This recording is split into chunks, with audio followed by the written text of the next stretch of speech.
Hello, welcome back to Infinite Roleplay.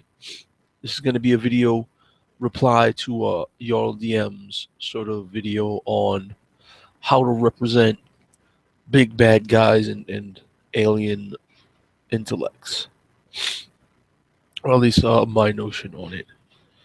The big bad guy thing, you know, being some sort of unopposed force, no matter how how much you're literally opposing it, like what he said in the hunt game. You know, the god or demigod simply got up, popped his jaw back into place, reshaped his nose into the way it was supposed to be, and flicked his wrist to toss the two players off of him with an extreme amount of force. Simply by flicking his wrist very daintily, at least in my eyes. That's how it felt like it was described. Things like that, and using some of the rules that these big bad guys have to just like lord over your players. Like I played a mummy in the rulebook. I think it was a mummy lord. One of the abilities that the mummy lord had was the legendary ability to become sand and basically teleport 60 feet to a new location. So the way I role played it was that when he was getting attacked, he would turn to sand and then move somewhere else. And I made it appear like he wasn't taking damage from the blows. I made it appear like nothing they could do was really helping them because this mummy was such an imposing force when, you know, in fact, they were hurting it. They probably weren't going to win the battle, but I didn't let it be like, oh, you're hurting the undead. He's reeling back in pain as your strike momentarily severs, its connection to this corporeal form. I was just like, all right, well, you cut it, fine. It turns to sand and moves to another location, and then just you know, just bees the badass that it is. Things like that, I think, make a real big bad guy. And approaching certain enemies, approaching running certain enemies like that also make the enemies seem more dangerous than even they might be. And if you can get into the heads of your players to make a creature feel more dangerous during gameplay, especially if you have that player buy-in and they're getting that sense of immersion in the game, where you can actually scare your player instead of scaring your player's player character. It has more of an effect, like playing up shadows. Shadows are mean in the way that they drain strength, but they're not that difficult to kill, especially if you have some sort of magical attack. But a shadow is a shadow. To represent any sort of pain or damage on a shadow, to me, doesn't make much sense. If you cut at a shadow, all you feel is just your sword swinging through the wind. You're not going to feel that sword bite into a shadow because it's a shadow. Technically, it's not a corporeal creature. There's no physical form to that shadow. So you could play it and make it seem like the shadow is not taking damage until the shadow is dead. Until you do enough damage that the shadow just disappears, dissipates, and is gone. And you may not even want to play it like it died. Maybe it just that last hit, it's like I will return. It goes away, and you'll just throw new shadows or whatever afterwards. It's All up to you. Now, alien alien creatures like Illithids. Uh, AJ has a crazy good video on Illithids. I'll probably post a link to that one in the description box, as well as Jarl DM's video that this is supposed to be a reply to. But alien intellects, yeah, you gotta like, I guess, get yourself in a headspace that doesn't make sense and try to make sense out of it. Like Jarl DM spoke about cults, how some cults are built to, seek the destruction of our world, but they live in our world. Find a notion about the world that you can exploit and see if you can get yourself in that headspace. Like, this world is an illusion, and we're trapped in this illusion. So the only way to free ourselves from this illusion is to destroy the illusion, to dispel the illusion.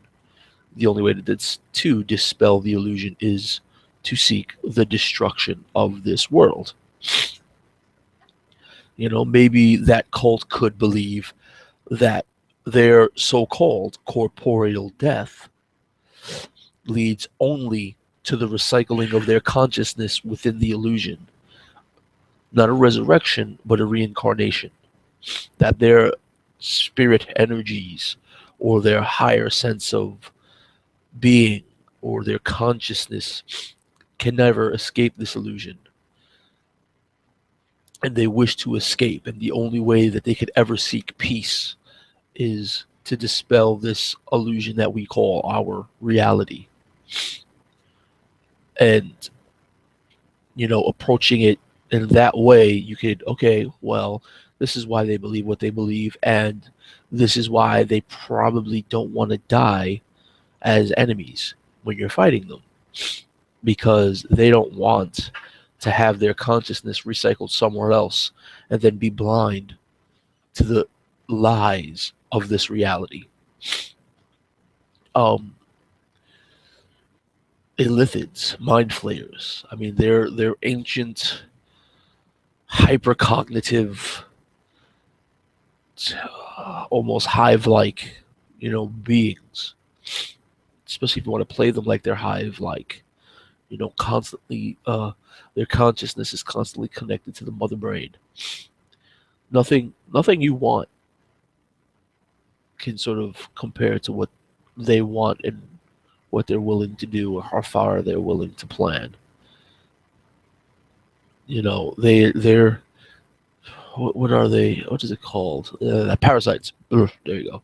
They're almost parasitic in the fact that they infest a creature, and that creature slowly becomes a mind flayer, and then that creature's consciousness and knowledge is theirs forever.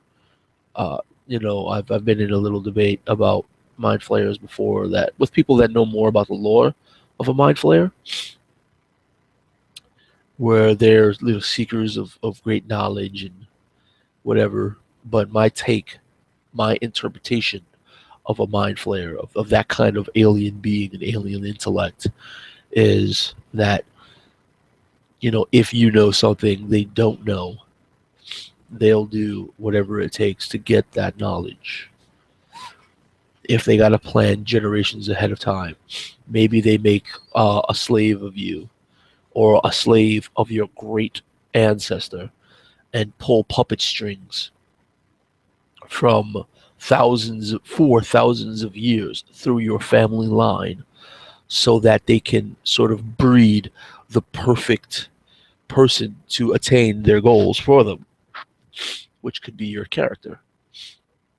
Maybe your character is this perfect bred fighter that has this, legendary weapon that's the legacy of his family line, that this weapon was passed down from his grandfather's grandfather and has so much power that it could slay, all these different types of creatures. All the while, your grandfather's grandfather was actually a slave to an Illithid, and nobody knew. So up until this point, you are unconsciously a puppet of a mind flayer. Some crazy ridiculousness like that. Uh, that could also be, how other bad guys interact with your characters because they're unconsciously puppets themselves, and really, I don't know, really get into the headspace of that kind of insanity, and portray it in a game, and then hopefully, especially if it's a campaign, hopefully your players can get that, like, oh, put one and one together, and come up with the conclusion of, okay, now I see where this is going after the fact. Instead of just saying that bullshit. I can't. No. Some people are like that. You gotta live with it. It's all good. But yeah, in one of the settings that I'm designing, I'm not gonna say the race right now, but in one of the settings that I'm designing, there's a race that is literally alien to the planet, and they're considered gods. And in all actuality, they are the ones that seeded life on this planet. They put the genetic materials into the planet that over the millennia developed life. The planet is their petri dish, and they come back millennia later to see how their experiment has developed without their interference.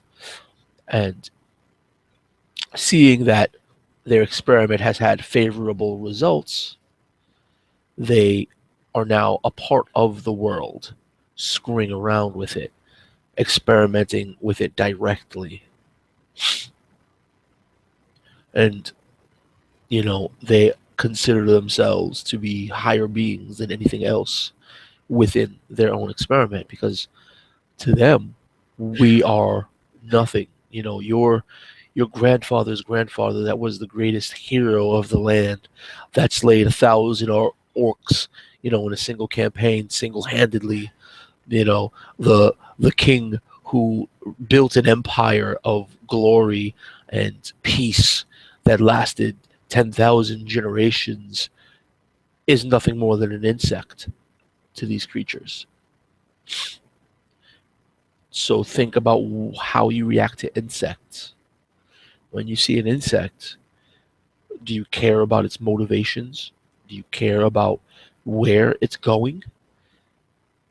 If an insect is crossing your path, if you have a fly buzzing in your face simply because it doesn't recognize you as, you know, the consciousness and the powerful being that you are,